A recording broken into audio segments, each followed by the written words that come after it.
Leandro? São umas fotos minhas e Janice Robertson. E reafirma que não vai entregar Osama Bin Laden mesmo depois do discurso do presidente americano. E os Estados Unidos endurecem ainda mais o tom das ameaças. A União Europeia volta a manifestar apoio. Mas a população é contrária a um ataque militar.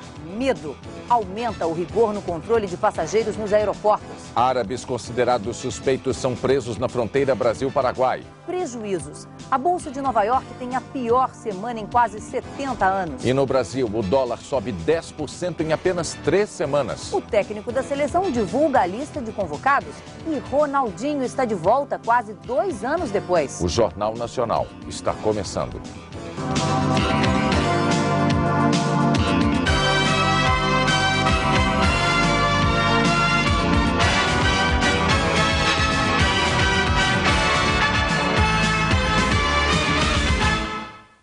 Boa noite.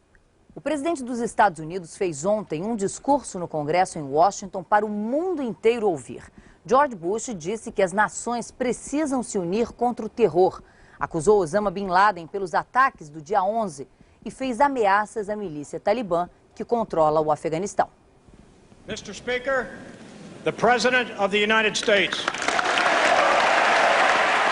29 vezes em menos de meia hora foi chuva de aplausos. Para Lisa Bima, viúva e grávida de uma das vítimas nos aviões sequestrados, um passageiro que lutou contra os terroristas. Para o prefeito de Nova York, Rudolph Giuliani, que virou um dos políticos mais populares do país.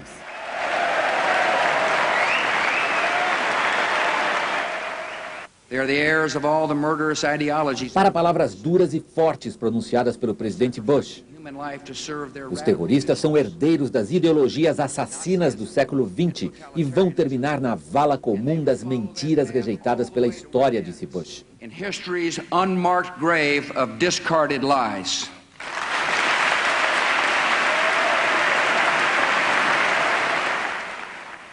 Maybe next. O mundo civilizado está junto dos Estados Unidos. O terror que fica impune não apenas derruba edifícios, ameaça a estabilidade de regimes legítimos.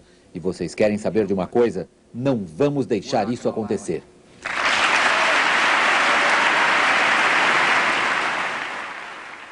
Freedom and fear. Liberdade e medo, justiça e crueldade sempre estiveram em guerra. E sabemos que entre elas, Deus não é neutro.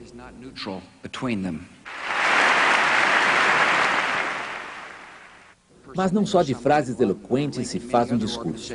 Bush deu nomes ao inimigo. Osama Bin Laden, chefe de uma rede internacional que abrange várias organizações terroristas. Acusou o Talibã de ser cúmplice de assassinos e aos governantes do Afeganistão exigiu a entrega de todos os líderes terroristas, a destruição de todos os campos de treinamento deles, o acesso a tropas americanas dos campos de treinamento destruídos.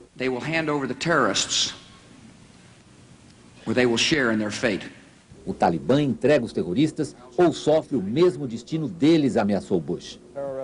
Bush delineou a guerra que deve começar em breve. A campanha militar aberta será uma série de golpes de retaliação dramáticos, visíveis na TV.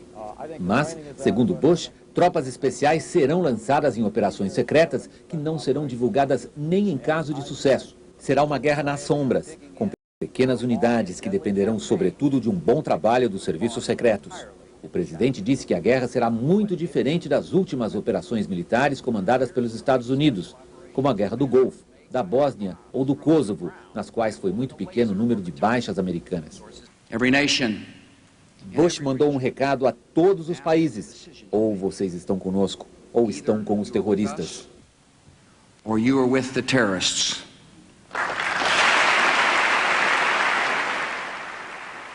We will direct every resource at our command. Prometeu usar contra o inimigo todos os recursos à disposição dos Estados Unidos, todos os meios diplomáticos, todas as ferramentas dos serviços secretos, todos os instrumentos legais, toda a influência financeira e todas as necessárias armas de guerra. Como símbolo de determinação, o presidente aproveitou para anunciar ao mundo que vai reconstruir Nova York. E disse que vai carregar sempre com ele outro símbolo poderoso para os americanos: o distintivo de um policial morto nos atentados das Torres Gêmeas. É para lembrar as vidas perdidas e uma missão que não tem fim, disse. It is my reminder of lives that ended in a task that does not end.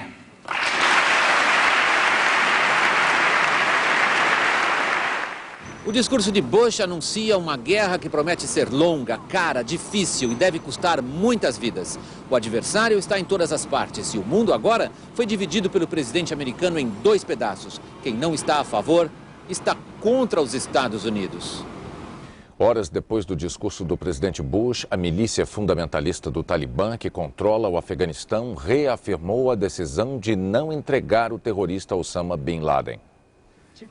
Estava claro que o mundo queria ouvi-los, embora a mensagem do Talibã fosse a mesma, que Bin Laden é um hóspede, que eles querem ver provas. O terrorista foi convidado a se retirar pelas autoridades religiosas, mas quem decide se o convite será entregue é o líder do Talibã, Mullah Omar, que já disse frases como a que os últimos homens a sair do Afeganistão, ou vivos ou mortos, seriam ele e Bin Laden. A movimentação em Cabul não é a de uma cidade que se impressionou muito com a ameaça americana. E a falta de medo parece ser a principal, se não a única, força dos afegãos, porque o resto parece sucata. Mas o que fazer no caso de se derrotar o Talibã? O rei do Afeganistão, Zahir Shah, exilado em Roma desde 73 e já com 86 anos, se dispõe a voltar. Botar os herdeiros do comandante Massoud, da Aliança do Norte, que dominam um pedacinho do país, também não parece uma boa solução. Eles eram apoiados pela Índia, maior inimiga do Paquistão, que não aceitaria essa decisão. O governo do Paquistão não está mais aceitando muita coisa. Hoje foi um dia de protestos no país inteiro e a violência foi atônica. 3 homens foram mortos a tiros quando participavam de manifestações contra a decisão do governo de apoiar os americanos. Vamos vender nosso destino por dólares? Um pergunta. A multidão responde, não. Mas, em parte, foi o que o governo fez. Com uma dívida externa de 38 bilhões de dólares, os americanos ofereceram empréstimos, ajuda com o FMI. Nessa hora, o poder econômico foi bem mais decisivo do que o militar. Mas uma greve geral convocada por 36 partidos pode piorar ainda mais as finanças do país. O quanto ela vai durar vai mostrar o poder dessa oposição. Porque não é uma coisa só de radicais. Segundo uma pesquisa, 62% dos paquistaneses são contra a ajuda aos americanos e defendem o Talibã e Bin Laden. Muitos deles dispostos a participar dessa guerra anunciada. O maior especialista do Ocidente em guerra no Afeganistão é um inglês que escreveu um livro, Jihad, a guerra secreta no Afeganistão. Ele fazia parte de uma tropa de elite britânica e treinava e lutava com os afegãos contra os russos. Tom Carrill, por razões de segurança, gravou uma entrevista sem querer aparecer e disse que não acredita que Bin Laden ainda esteja no Afeganistão. Segundo ele, o terrorista estaria no Paquistão, mas perto da fronteira. O militar disse também que os afegãos, na hora de uma guerra, se unem todos, mesmo os que odeiam o Talibã. O importante para eles é derrotar o invasor. Como responder militarmente de forma a não enraivecer o mundo islâmico, sem correr o risco de provocar uma guerra civil no Paquistão, sem causar consequências desconhecidas para o futuro do Afeganistão ou de maneira que não seja explorada por radicais religiosos? Para os americanos, de certa forma, essa é a verdadeira missão impossível. Nos Estados Unidos, o presidente George Bush prosseguiu hoje com a mobilização diplomática contra o terror. Era como se a Casa Branca já esperasse uma reação negativa do Talibã ao discurso no Congresso. O porta-voz, Arif Fleischer, disse que não se surpreendeu com o Talibã querendo provas concretas do envolvimento de Osama Bin Laden nos atentados do dia 11, antes de expulsá-lo do país. O presidente deixou claro no discurso, disse Fleischer, que não haverá negociação ou pré-condições. O que o Afeganistão acaba de fazer é colocar uma pré-condição. Isso quer dizer que os Estados Unidos vão derrubar o governo em Cabul? Arif Fleischer se esquivou da resposta. O presidente não está interessado em tirar governos do poder, e sim em combater o terrorismo, ele disse.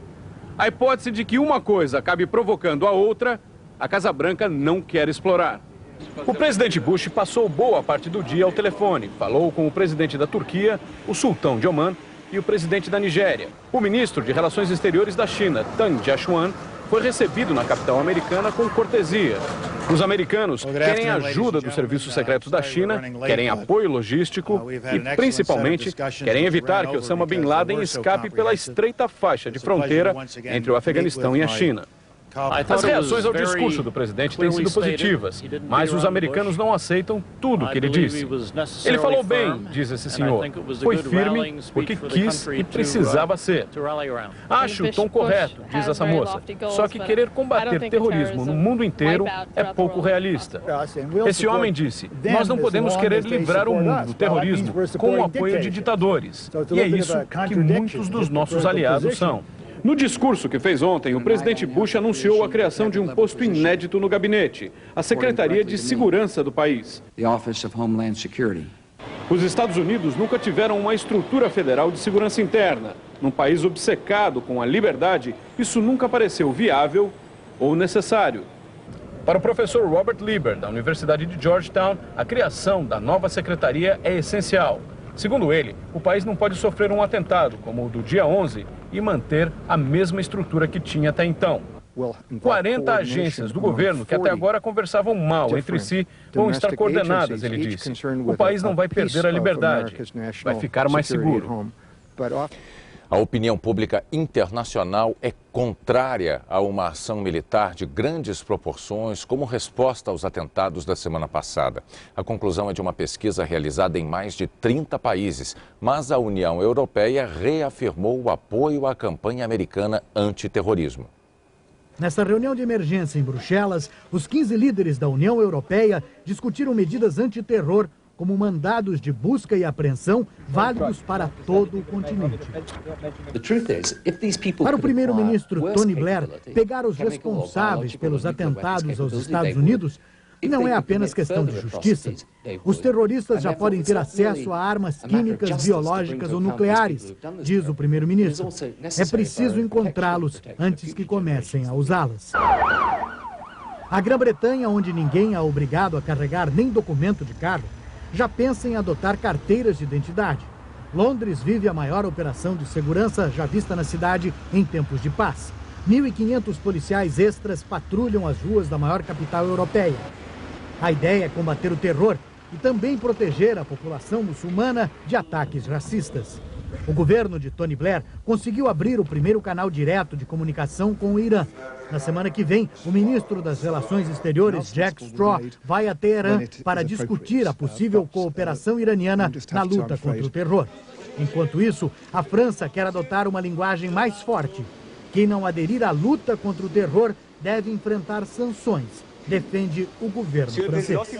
Os Estados Unidos aumentam a pressão para que as manifestações de pêsames e solidariedade se traduzam em apoio concreto à sua guerra contra o terror. Mas uma pesquisa feita em 31 países e divulgada hoje mostra que 80% dos europeus e 90% dos sul-americanos consultados são contra uma ação armada e preferem que os responsáveis pelos atentados sejam capturados, extraditados e julgados pelo que fizeram. O pesquisador do King's College de Londres lembra que estados soberanos, como os países europeus e o Brasil, têm o direito de discutir e escolher a forma de apoio à luta contra o terror. Isso é democracia, diz ele. Haverá uma ação militar na próxima semana ou 10 dias, avalia o pesquisador. Ataques a bases terroristas conhecidas dentro do próprio Afeganistão. Mas ela deve ser seguida por uma mudança da linguagem de guerra para as regras da lei internacional, dos crimes contra a humanidade. Tem de ser assim, afirma o britânico, senão este impressionante consenso mundial contra o terror vai se desfazer. Ou vocês estão conosco ou com os terroristas, disse o Bush. Mas não é justo nos colocar assim contra a parede. Quem faz isso são os fundamentalistas, de um lado o bem, do outro o mal. Os Estados Unidos têm tudo. Mísseis, porta-aviões, só não tem um alvo. Atacar o quê? O povo mais miserável do mundo, morrendo de fome no deserto? Dá para entender o ódio dos americanos. Mas para firmar sua liderança no mundo, seria melhor gastar os 40 bilhões para pacificar o Islã. Felizmente, os países da Europa já repensam a ideia de guerra. Pois quem deve combater o terrorismo são os próprios países árabes, ajudados pelo Ocidente. Infelizmente, os Estados Unidos vão fazer o contrário e podem virar o ódio do mundo contra eles, humilhados por uma guerra sem fim. E pior, dando argumentos para fortalecer os terroristas. Presidente Bush, entre o bem e o mal, existem também a razão e a paz. Em instantes, como fica o Brasil no caso de um ataque militar americano? E como os nossos aeroportos mudaram as normas de segurança depois dos atentados. Hoje, de uma reunião em Washington, onde foram aprovadas medidas de combate ao terrorismo. Ministros das Relações Exteriores se reuniram na Organização dos Estados Americanos.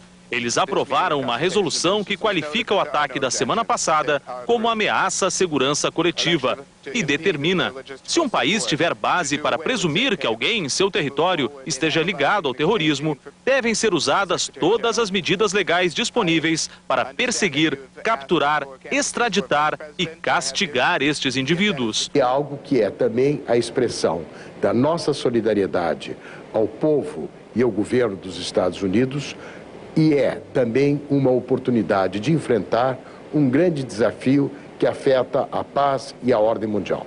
O secretário de Estado norte-americano Colin Powell agradeceu a iniciativa brasileira de evocar o Tratado Interamericano de Assistência Recíproca.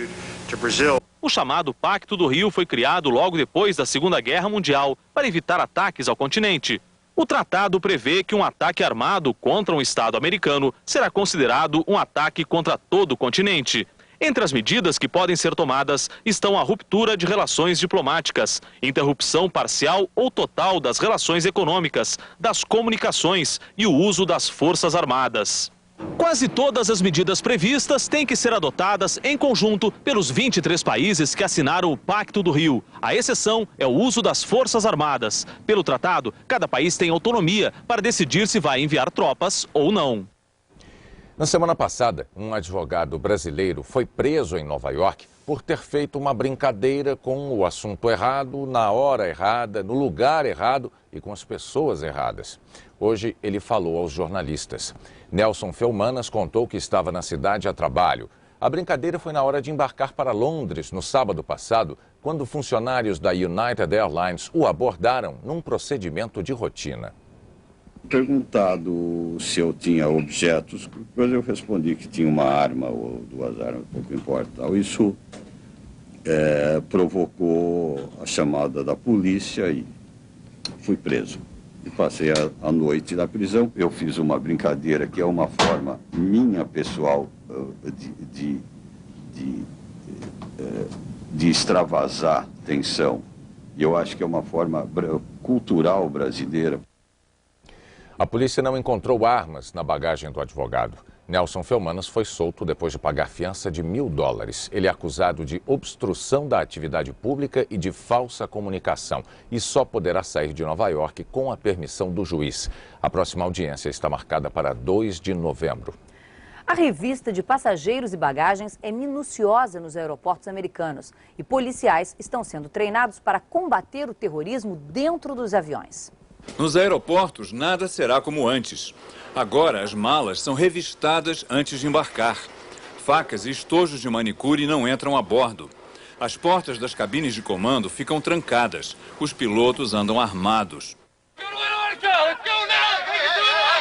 Este vídeo mostra o treinamento dos policiais federais que o governo americano está colocando nos voos. Um policial simula ser o sequestrador. Os alunos aprendem a dominá-lo. O governo Bush lançou uma campanha para recrutar e treinar policiais em massa. Mas neste fim de semana, apenas 50 estarão disponíveis para as empresas aéreas dos Estados Unidos. O governo americano calcula o custo das novas medidas nos aviões e aeroportos pode passar de $1 bilhão e 800 milhões de dólares. Mas especialistas em segurança afirmam que nem assim o tráfego aéreo estará protegido. As empresas aéreas continuam vulneráveis. Não existe nada hoje que mudou essa rotina. Nada. O empresário brasileiro Charles Finkel instalou o sistema de segurança do World Trade Center depois do atentado à bomba contra os prédios em 1993. Desde então, não houve um único incidente dentro dos prédios. O que derrubou as torres foi a falta de segurança nos aeroportos. Uma das soluções é a biometria, equipamentos que identificam pessoas pela retina ou a forma da mão ou do rosto. O sistema de identificação digital identifica o criminoso e diz para aquela central de segurança que tem 1, 2 ou 10 criminosos andando, ou homens procurados andando no aeroporto. A cidade de Jerusalém tem 600 câmeras digitais, sem fio. Se uma cidade como Jerusalém pode ter 600 câmeras em operação, você tem que ter um aeroporto também vigiado. Mas instalar isso tudo vai demorar. Você vai ter de 3 a 6 meses para ter uma estrutura de uma rotina de chegada de passageiros, de verificação e de saída, e uma estrutura de triagem de bagagens. E essa ação contra o terror tem que ser feita através de uma união de países. No Brasil, a polícia e a Receita Federal redobraram a atenção nos aeroportos de onde saem voos internacionais. Mas há passageiros que ainda querem mais proteção. Entre os passageiros que viajam de avião, um sentimento comum. A gente sempre fica receoso, né? Porque é uma tensão internacional. A gente já imagina, será que tem alguém aqui? Os primeiros procedimentos de segurança começaram a ser percebidos. Antes não pediam documento de identidade, hoje estão pedindo sempre. Cortador de unha, alicate, tesourinha, não foi permitido. Depois dos atentados, os passageiros querem mais segurança. Eles estão servindo alimentação com talher, garfo, faca, tudo de metal. Eu acho que a segurança deve ser um pouco menos rígida, tão rígida dentro do avião, dentro da própria empresa, quanto é para os passageiros fora da empresa. Né? Dos 65 aeroportos administrados pela Infraero, menos da metade tem detectores de metal e raio-x. Principalmente quando você vem do interior, é mais fácil você trazer uma arma ou qualquer coisa assim, né? As maiores mudanças aconteceram nos aeroportos internacionais. Desde a semana passada, todos estão operando em estado de alerta. Os passageiros todos estão sendo revistados e as cargas também, tendo em vista a segurança dos próprios passageiros. Agora não é apenas a bagagem de mão que passa pelo raio-x. As malas despachadas também são examinadas. O trabalho é feito à beira da pista. Objetos que podem ser usados como armas não embarcam. Depois da vistoria no equipamento que detecta metal, os cães farejam drogas e material explosivo. As regras valem para todos os voos internacionais. E a atenção é redobrada se o destino do passageiro for os Estados Unidos. Em instantes, nossos repórteres mostram o perfil dos terroristas de Osama Bin Laden. Agentes paraguaios prendem árabes na fronteira com o Brasil. De Israel, Ariel Sharon referiu-se ao presidente da autoridade palestina, Yasser Arafat, como terrorista hoje numa entrevista à rede de TV americana CNN. Sharon declarou que Israel vai se aliar aos Estados Unidos contra o terror. Apesar da acusação, disse que o ministro das Relações Exteriores, Shimon Peres, deve se encontrar com Arafat na semana que vem para discutir uma trégua duradoura. O premier chamou o líder palestino de terrorista e o acusou de hospedar, treinar, apoiar e patrocinar organizações terroristas. Depois de serem surpreendidos pelos ataques terroristas quase simultâneos, os Estados Unidos descobriram também que o terror mudou de cara. Adultos vivendo aqui nos Estados Unidos há muito tempo e sem o perfil típico de um fanático suicida. O FBI, psiquiatras não estão entendendo. Até os atentados de 11 de setembro existia um padrão. Não existe mais. Segundo o FBI, o perfil do suicida típico do Oriente Médio era de um jovem de 20 e poucos anos, pobre, que vivia isolado e não frequentava escolas. Mohamed Atta, que nessa foto aparece no aeroporto de Portland e é considerado um dos organizadores dos ataques, tinha 33 anos. Ele estava no avião que atingiu a primeira torre gêmea. Era piloto, formado em urbanismo e falava inglês fluentemente. Boa formação e sociáveis, integrados à vida americana. Esse terrorista estava no avião que caiu na Pensilvânia. Frequentava uma academia de ginástica na Flórida. Ele e outros 6 sequestradores. Pareciam pessoas comuns, querendo aprender a se defender. Outros teriam visitado Las Vegas, jogando, se divertindo. Uma vida aparentemente normal. O FBI já sabe que 14 dos 19 supostos sequestradores tinham alguma ligação com a Arábia Saudita. E agora, a Polícia Federal está procurando um homem grisalho que teria coordenado os ataques. Ele foi visto com os sequestradores em pelo menos 2 estados americanos nos últimos meses. E essa é uma característica dos atentados organizados pelo saudita Osama Bin Laden. Um terrorista mais velho dando as últimas instruções aos suicidas. Aluguéis, passagens aéreas, cursos de piloto, de defesa pessoal, as despesas dos terroristas, a organização dos ataques.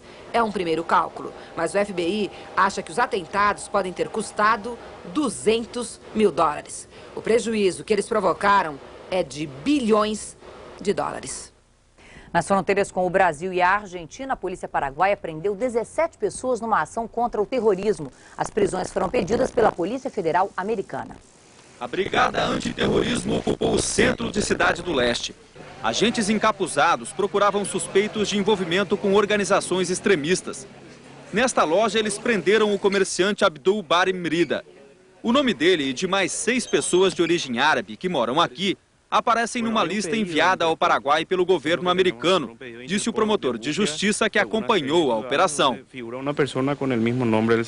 A mulher do comerciante protestou contra a prisão. Realmente meu marido é inocente. Abdul Bari disse que o nome dele estava sendo confundido com o de outra pessoa. Confundiu o nome, por isso que chegou hasta aqui. Caçada aos suspeitos também no sul do Paraguai. Outros 16 comerciantes de origem árabe foram presos na cidade de Encarnación, a 350 quilômetros de Foz do Iguaçu, fronteira com a Argentina. Todos os suspeitos foram levados para a capital Assunção, onde vão ser interrogados. Mas a operação não termina por aqui. Para o governo americano, a região das 3 fronteiras é um foco de extremistas e ainda pode estar abrigando uma rede de apoio aos grupos que atacaram os Estados Unidos. A suspeita incomoda a comunidade árabe, que se diz vítima de preconceito. A gente não tem nada a ver com isso. Apesar de todo o esforço do governo americano para mostrar que a guerra é contra o terrorismo, os incidentes envolvendo muçulmanos têm sido frequentes nos Estados Unidos. 13 iranianos foram retirados de um avião que ia fazer um voo doméstico. O porta-voz da companhia aérea não explicou por que os iranianos tiveram que sair do avião. Mas um deles, que tem cidadania americana, contou que os outros passageiros se recusavam a voar com eles a bordo. Depois de serem revistados, os iranianos puderam seguir viagem num outro voo. O inverno termina amanhã. O sábado vai ser de temperatura elevada em quase todo o Brasil e chuva no sul. Áreas de instabilidade que vêm da Argentina deixam o céu com muitas nuvens na região. O dia fica nublado com chuva na faixa escura. Tempo chuvoso também no Acre e no oeste do Amazonas. Dia ensolarado e quente na área clara. Do litoral do Nordeste ao extremo norte, sol e chuva passageira. Mínima de 10 graus em Curitiba e máxima de 38 em Cuiabá. Como é a vida nas últimas fronteiras da Amazônia? O Globo Repórter entra na selva exuberante, atravessa rios selvagens e chega aos povoados dos brasileiros que mal falam o português. Nossa equipe atravessa a maior floresta do mundo em busca de seus infinitos mistérios. No meio da mata, a sucuri de 6 metros. No meio do rio, o peixe elétrico e um jacaré faminto. Macacos e gaviões, ariranhas, capivaras, antas, araras, canindés. A nascente que brota do chão da floresta. O amigo da onça. Um soldado que alimenta, abraça e até joga futebol com o mais perigoso dos nossos animais. Índio, soldado e padre. Ele reza missa em dialetos indígenas. Hoje, no Globo Repórter. O jornalismo da Globo foi o grande destaque da noite de entrega do prêmio Imprensa Embratel, ontem à noite no Rio. Foram 650 pessoas ficaram feridas. O governo francês se apressou em descartar a hipótese de atentado. Esclareceu que a explosão tinha sido provocada por erro humano. A polícia pediu aos moradores que ficassem em casa por causa do risco de a fumaça ser tóxica. O chefe dos bombeiros que trabalham nos escombros do World Trade Center reconheceu que não há mais esperanças de encontrar sobreviventes. Ontem, pela primeira vez, os trabalhadores chegaram ao subsolo de um dos prédios. A visão que surpreendeu as equipes. Um dos subsolos quase intacto, coberto de poeira. No relógio, o momento marcado para sempre. E o choque da descoberta. A loja foi saqueada depois do atentado. 2 pessoas foram presas. Eram trabalhadores das equipes de resgate. Um deles, um ex-policial. Depois de um dia de chuva, cuidado redobrado. Tudo escorregadio. Há muita fumaça ainda. No amplo panorama da destruição, algumas partes dos escombros atingem a altura de 8 andares. O prefeito Giuliani, que continua fazendo quimioterapia para tratamento de um câncer, é o exemplo de coragem que inspira nova-iorquinos e as equipes de resgate. As caixas pretas dos 2 aviões que se chocaram contra as torres ainda não foram encontradas. O número oficial de desaparecidos já passa de 6.300 e deve crescer ainda mais. É que havia muitos estrangeiros no World Trade Center quando os terroristas atacaram. Eram turistas e funcionários dos escritórios internacionais que existiam ali. Conforme os mais de 80 países de onde eles eram vão mandando informações, cresce o número de vítimas. Alguns talvez nunca sejam encontrados. Os corpos podem ter sido destruídos pelo desmoronamento e pelos incêndios. A temperatura chegou a mais de 1000 graus centígrados. 5 brasileiros continuam desaparecidos. Houve missa para eles hoje, rezada em português, na igreja de São Malaquias. As famílias de Sandra Fajardo, Ivan Barbosa e Anne-Marie Ferreira estavam lá. Nos abraços, a tentativa de consolo para a dor e a tristeza de quem perdeu a mulher, o marido, o amigo, a filha. A Bolsa de Nova York teve a pior semana desde 1933, o auge da Grande Depressão. Mas há quem diga que o pior já passou. Há 68 anos, a Bolsa de Nova York não caía tanto em apenas uma semana. Nos últimos 5 dias, o índice Dow Jones caiu 14,3%. Desde segunda-feira, quando as bolsas reabriram, todos os dias foram de muitos altos e baixos e grande volume de vendas. A bolsa eletrônica Nasdaq fechou a semana em queda de 16%. Uma empresa de consultoria analisou o comportamento das bolsas de valores depois de grandes crises e encontrou na história motivo de otimismo. A primeira semana é sempre a pior, mas depois de um período de 3 a 6 meses, o mercado se recupera. Foi assim depois do ataque a Pearl Harbor em 1941, do assassinato do presidente Kennedy em 63 e da Guerra do Golfo em 91. Na primeira semana, as bolsas americanas caíram em média 7%, mas em 6 meses recuperaram todas as perdas e subiram 16%. Agora os investidores estão preocupados com o futuro da economia americana, das empresas atingidas diretamente pelo ataque terrorista. Pela primeira vez desde a Segunda Guerra Mundial, o Senado aprovou uma lei criando os bônus de guerra. Agora, os americanos vão poder comprar títulos do Tesouro Americano e, ao mesmo tempo, ajudar o governo a financiar a guerra contra o terrorismo. O Congresso americano aprovou agora há pouco um pacote de 15 bilhões de dólares para socorrer as companhias aéreas. No Brasil, foi uma sexta-feira tensa para o mercado financeiro. Mesmo com a enxurrada de títulos cambiais vendidos pelo Banco Central, o dólar voltou a bater recordes. A Bolsa de Valores de São Paulo já começou a operar em baixa e chegou a cair 6,2%, mas melhorou ao longo do dia, acompanhando o movimento das bolsas americanas. Apesar da recuperação, o índice fechou em baixa de 1,17%. Mas em pânico mesmo estavam outros operadores. 28,35 vale um. Vende meia dúzia, né?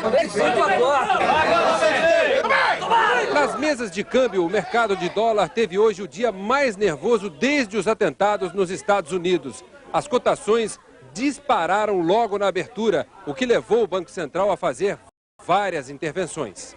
Foi uma queda de braço que durou o dia inteiro. Das 11h30 da manhã às 4 da tarde, o Banco Central fez 5 leilões de títulos que pagam juros mais a variação da moeda americana. Vendeu 2 bilhões e 200 milhões de reais. A 4 minutos do fechamento dos negócios, anunciou outro leilão. Vendeu mais 781 milhões de reais em títulos. Mesmo assim, a cotação da moeda americana bateu novo recorde. Fechou a R$ 2,835, alta de 2,64%. Para os analistas de mercado, além das empresas comprarem dólares para se proteger, houve muita especulação. Os especuladores hoje têm realmente grande parcela de responsabilidade nessa pressão de alta do câmbio, uma vez que o Banco Central tem se esforçado em prover proteção ao mercado, mas mesmo assim a pressão tem sido muito forte. Com a alta do dólar, o governo decidiu aumentar o preço dos combustíveis a partir de 5 de outubro. Nas refinarias, o reajuste será de 5%. Nas bombas, o governo espera que fique em 4%.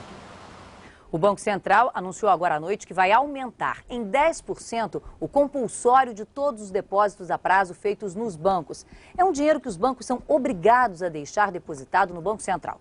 Segundo o diretor de política monetária, Luiz Fernando Figueiredo, essa medida tira 10 bilhões de reais do mercado. E com isso, os bancos vão ter menos dinheiro para fazer negócios em dólar. Foi encontrada em Diamantina, Minas Gerais, a peça que se soltou do motor do Fokker 100 da TAM no sábado. O acidente causou a morte de uma passageira. Os dois lavradores encontraram a peça a poucos metros do curral e guardaram porque não sabiam o que era. Os peritos da TAM, do Departamento de Aviação Civil e da Rolls-Royce, fabricante do motor, foram até a fazenda. Viram o lugar onde a peça caiu e ouviram o relato dos lavradores.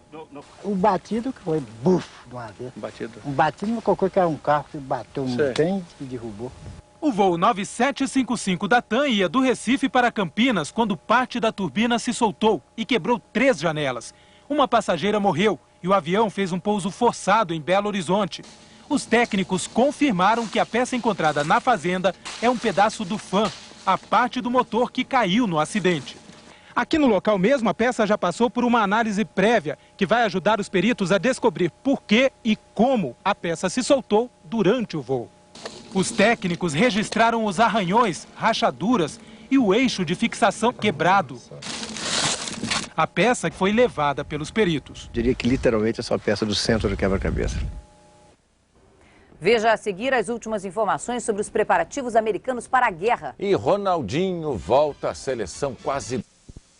Mandando mais aviões para a área do Golfo. E um jornal do Paquistão informou que o milionário saudita Osama Bin Laden já deixou o Afeganistão. Ele teria ido embora na última segunda-feira, com jovens que teriam jurado dar a vida para protegê-lo. E os maiores estúdios de cinema de Hollywood cancelaram as visitas e instalaram detectores de metal, depois de terem sido informados pelo FBI que poderiam ser alvos de ataques terroristas. Enquanto isso, centenas de universitários estão fazendo passeatas em todo o país. Pela manhã, estudantes de Berkeley, na Califórnia, saíram às ruas pedindo paz agora. Em Michigan, o protesto foi contra a decisão americana de dar uma resposta militar aos ataques da semana passada. E agora há pouco, aqui em Nova York, começou mais uma manifestação pela paz.